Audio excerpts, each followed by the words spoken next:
নমস্কার বন্ধুরা, সবাইকে আমার মনের মতো রান্নাতে স্বাগত জানাই। আমি আজকে বানিয়েছি লোটে মাছের ঝাল। কথা দিচ্ছি বন্ধুরা, এইভাবে লোটে মাছটা বানালে আপনারা এক হাতা ভাত বেশি নেবেন। তো আমি কিভাবে সহজ পদ্ধতিতে লোটে মাছটা রান্না করেছি আপনারা প্রথম থেকে শেষ পর্যন্ত ভিডিওটা স্কিপ না করে দেখতে থাকুন, দেখবেন ভালো লাগবে।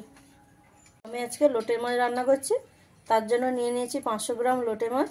মাছটাকে ভালো করে কেটে বেছে ধুয়ে নিয়েছি। তো মাছটাকে আমি এরকম দুটো টুকরো করে কেটে নিয়েছি। আপনারা চাইলে মাছটা গোটাও রাখতে পারেন। কেটে ভালো করে মাছটাকে ভালো সুন্দরভাবে জলটা ঝরিয়ে নিতে হবে। লোটে মাছটা রান্না করার জন্য প্রথমে মাছ আমি সুন্দর করে মেখে নেব। তার জন্য একটা কড়াইয়ের মধ্যে মাছগুলো ঢেলে নিলাম। এবারে এর মধ্যে আমি দুটো পেঁয়াজ কুচিয়ে নিয়েছি, দিয়ে দিলাম। 3 চামচ আদা রসুনের বাটা আছে, দিয়ে দিলাম। 1 পিস বড় সাইজের টমেটো কুচি করে নিয়েছি, এটাও দিয়ে দিলাম। দিয়ে দেব পরিমাণ মতন লবণ,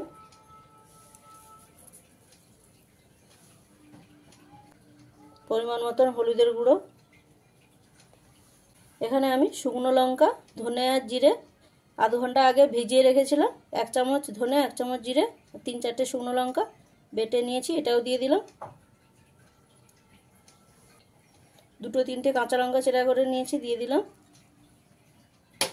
তো আপনারা এখানে যেরকম ঝালটা খাবেন সেরকম অনুপাতে নিয়ে নেবেন লঙ্কা। দিয়ে দিলাম পরিমাণ মতন সর্ষে তেল, দিয়ে এবারে ভালো করে মেখে নেব।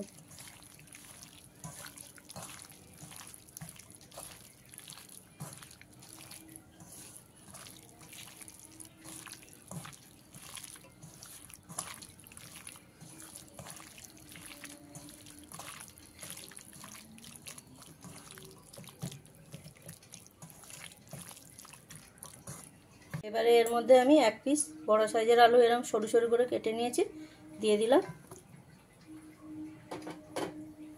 দিয়ে আবারও ভালো করে মেখে নেব।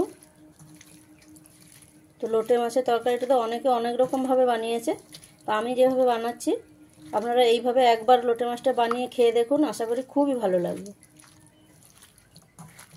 এই লোটে মাছের রান্নাতে একটুও জল যাবে না, জল ছাড়াই রান্না হবে।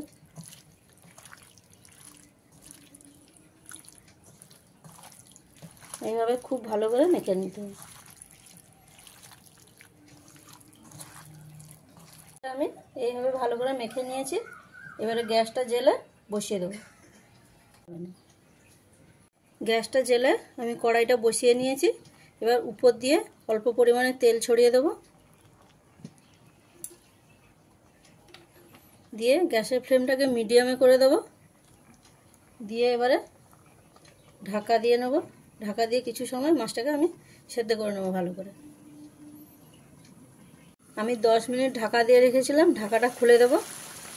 দেখুন কতটা পরিমাণে জল বেরিয়েছে। তো এই জলটা আরও একটু শুকিয়ে নিতে হবে, তার জন্য আরও একটু সময় ঢাকা দিয়ে জলটাকে শুকনো করে নিতে হবে। তো আমি আবারও ঢাকা দিয়ে দিলাম। এতে সুন্দরভাবে আলুটাও সেদ্ধ হয়ে যাবে, মাছটাও সেদ্ধ হয়ে যাবে। কিছু সময় ঢাকা দিয়ে নিয়েছিলাম, এবার খুলে নেব।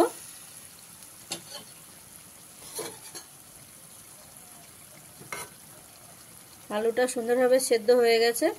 তো যখনই দেখবেন জলটা শুকিয়ে আসবে, গ্যাসটাকে একদম লো মিডিয়ামে করে দেবেন। আর এইভাবে ধারগুলো দেখবেন পুড়ে পুড়ে পুড়ে পুড়ে যাবে। তো সেই পর্যায়ে আপনারা ধনেপাতা কুচি দিয়ে দেবেন।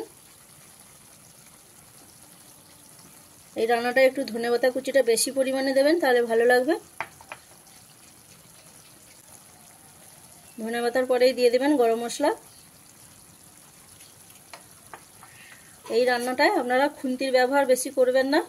খুন্তি দিয়ে বেশি নাড়াচাড়া করলে মাছটা ভেঙে যাওয়ার সম্ভাবনা থাকবে, তাহলে মাছটা আপনারা গোটা গোটা পাবেন না। দেখুন সুন্দর তেল ছেড়ে দিয়েছে। রান্নাটা আমার কমপ্লিট হয়ে গেছে, আমি এবারে নামিয়ে নেব। তো আমি যে প্রসেসে সহজ পদ্ধতিতে রান্নাটা করেছি আপনাদের অবশ্যই ভালো লাগবে। আর ভালো লাগলে আমার চ্যানেলটাকে লাইক, কমেন্ট, শেয়ার এবং সাবস্ক্রাইব করতে ভুলবেন না বন্ধুরা। তো হয়ে গেছে, আমি এবার নামিয়ে নিচ্ছি।